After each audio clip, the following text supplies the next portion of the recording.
Zašto pada kiša ili kako voda kruži u prirodi? Planet Zemlja svojim najvećim dijelom prekriven je vodom. 2/3 Zemlje prekrivaju oceani i mora, a samo 1/3 čini kopno. Kad Sunce zagrijava površinu našeg planeta, zagrijava se voda u oceanima i morima, u rijekama i jezerima, te jedan dio vode isparava i kao vodena para odlazi u visinu.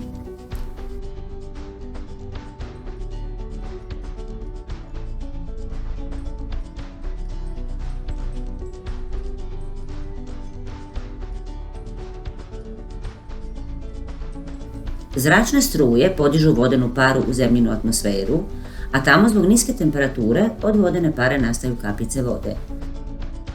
Tako nastale kapljice vode se grupiraju i nastaju oblaci. Kada je u oblaku puno kapljica vode, on postaje težak i na tlo pada kiša, snijeg ili neka druga oborina.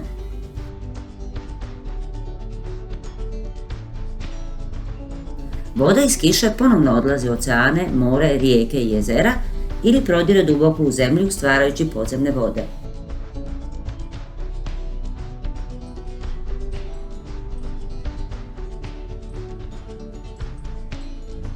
Zatim Sunce ponovno zagrijava vodene površine i sve počinje ispočetka.